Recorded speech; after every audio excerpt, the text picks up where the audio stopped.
And we turn now to CBN News medical reporter Lorie Johnson. Lorie, let's start with Merck's petition to the FDA today to issue this emergency use authorization for its antivirus COVID treatment. What does this drug do and what sets it apart from other potential treatment options?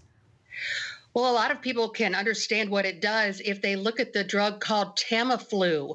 Tamiflu is the same type of drug. It's an antiviral pill, and Tamiflu is used to treat the flu, not COVID. But this new drug is just like what Tamiflu is to the flu.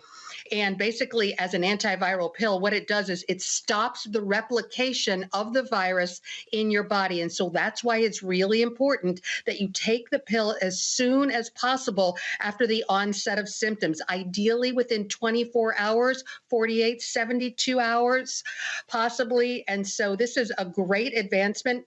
Not only is Merck working on getting this drug approved, Roche and Pfizer are also in late-stage trials with their antiviral pills. So this will be a fantastic breakthrough for the treatment of COVID.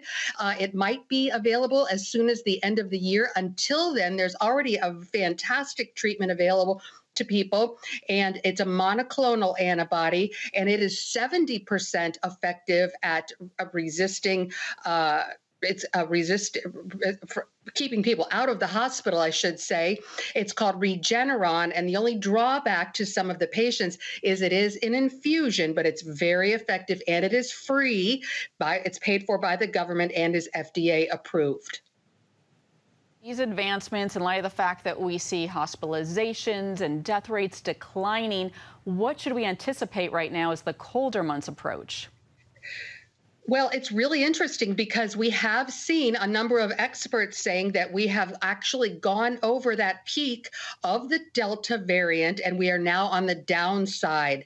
And so that's fantastic news. And even, Heather, some experts are saying that this Delta surge is the last surge we might see with the coronavirus. Hallelujah. Wouldn't that be great? And they're saying that the coronavirus is not going to be gone for good, but it's going to be more of, instead of a pandemic, an endemic, something that we see come around every year. So as far as what's going to happen after we get over this Delta peak, what's going to happen this winter, it remains to be seen. You know, a lot of people are vaccinated. A lot of people have natural immunity. So unless you have natural immunity and unless you're vaccinated, you still run that risk, especially getting together with relatives over the holidays. But hopefully we won't see the terrible death toll that we saw last January and February, last winter.